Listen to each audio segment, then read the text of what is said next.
আসসালামু আলাইকুম।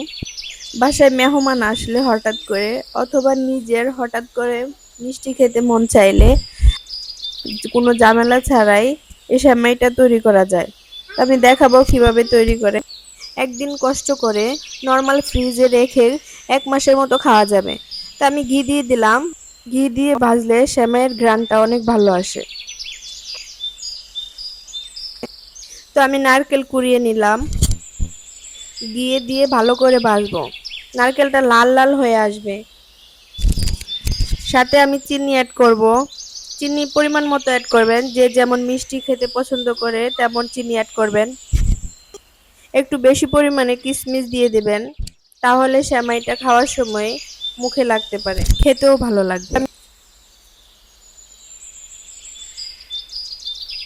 এভাবে নারকেল, চিনি, কিশমিশ ভাজা হয়ে গেলে আমি চীনাবাদাম দিয়ে ভালো করে ভাজবো।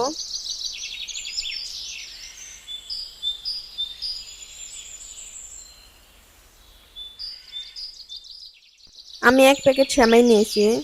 তো আমি অল্প করে দিয়ে ভালো করে মিক্স করে নেব। মিক্স হওয়া শেষ হয়ে গেলে বাকি যে সেমাইটুকু আছে ওইগুলা দিয়ে আরো ভালো করে মিক্স করে নেব।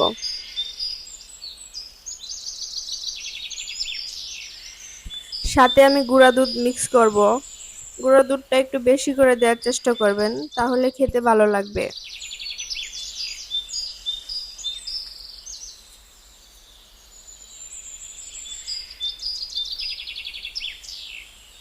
আমার পছন্দ মতো আমি কাঠবাদাম, কাজু বাদামগুলো দিয়ে দেব। দিয়ে ভালো করে ভাজবো। আমার সেমাই ভাজা শেষ। একটু মুখে নিয়ে দেখবেন মচমচে হয়েছে কিনা। ঠান্ডা হয়ে আসলে কাঁচের বয়মে সংরক্ষণ করে নেবেন। যখন খাবেন তখন দুধ গরম করে পরিমাণ মতো সেমাই দিয়ে ভালো করে নাড়বেন। সেমাই বেশি দেওয়ার চেষ্টা করবেন না, না হয় ফুলে ডাবল হয়ে যাবে, শক্ত হয়ে যাবে। তো পরিমাণ মতো দিয়ে আমি একটু নাড়াচাড়া করলাম। আমার সেমাই রান্না হয়ে গেল। এখন খাওয়া যাবে। এভাবে সেমাই ভেজে রাখলে হুট করে কাউকে নাস্তা হিসেবে দেওয়া যায়।